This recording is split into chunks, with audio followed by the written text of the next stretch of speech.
Hello hi नमस्ते सबैजनालाई र मेरो तर्फबाट सबैजनालाई ह्यापी दसैँ भन्दै आज एउटा सानो भिडियो लिएर आएको छु।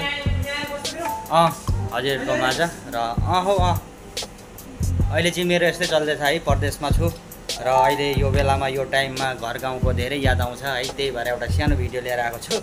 र म चाहिँ अहिले यहाँ भित्र कोठामा बसिरहेको थिएँ। अहिले रिसेप्सनमा चाहिँ अहिले कोही छैन है, भाइ पनि अहिले भर्खरै फोन चार्ज सकियो भनेर चार्जर ल्याउनु गएको छ, त्यही भएर म अब अगाडि जानुपर्ने हुन्छ है रिसेप्सनमा है साथीहरू। र अहिले चाहिँ म टक्कसँगले रिसेप्सनमा आएर बसिरहेको छु। कस्टमरहरू पनि छैन, खाली छ सबै साथीहरू, देख्नु सक्नुहुन्छ। र त्यही हो साथीहरू, राम्ररी मनाउनु होला दसैँ है। अब हाम्रो त के भन्नु, यस्तै छ, छुट्टी पनि पाइँदैन है, के गर्नु है, मजबुरीले भए पनि काम गर्नु परेको छ। बाहिरमा मात्रै छु अहिले मोर्निङ सिफ्टमा चाहिँ है।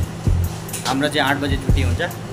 छुट्टी पाएदेखि चाहिँ यसो घुर्नु जाने यसो हल्का मन थियो, के गर्नु अब छुट्टी पनि पाइँदैन। अब जबरजस्ती भए पनि मन नमाने भए पनि है, काम चाहिँ गर्नु परिरहेको छ, मजबुरीले भन्नु है।